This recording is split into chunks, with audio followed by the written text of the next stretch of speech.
চট্টগ্রাম থেকে সন্দ্বীপ আসা যাওয়ার জন্য কুমিরা ঘাট ব্যবহার করা হয়। এই ঘাটে যাত্রীদের যাতায়াতের জন্য প্রায় ১ কিলোমিটার দৈর্ঘ্য জেটি নির্মাণ করা হয়েছে। এই জেটিতে স্থায়ী মানুষদের কাছে Kumira, Sandwip jetty bridge, Ghatgarh bridge, Kumira bridge ইত্যাদি নামে পরিচিত।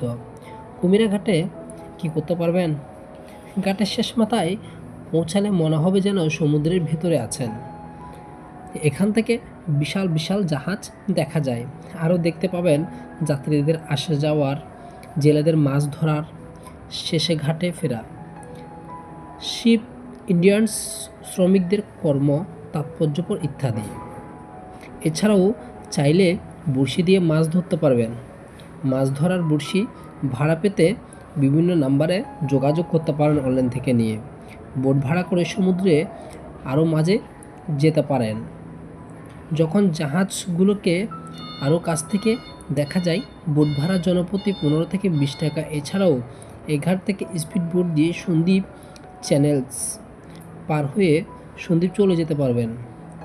ভাড়া জনপ্রতি ২৫০ থেকে ৩০০ টাকা। সময় নেবে ৩০ মিনিট। সিএনজি ভাড়া করে সন্দ্বীপ ঘাট থেকে সন্দ্বীপের মূল শহরে ঘুরে আসতে পারবেন। সিএনজি ভাড়া নেবে ২০০ থেকে ২৫০ টাকা। কুমিরা ঘাট কখন যাবেন?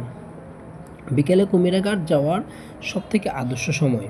সন্ধ্যায় শিফটগুলো কাছে আসে, লাইট জ্বলে উঠে, তখন ওই ঘাটের সৌন্দর্য অন্যরকম লাগে। তবে সন্দ্বীপ যাওয়ার ইচ্ছা থাকলে আগে থেকে অনলাইনে জেনে নেবেন।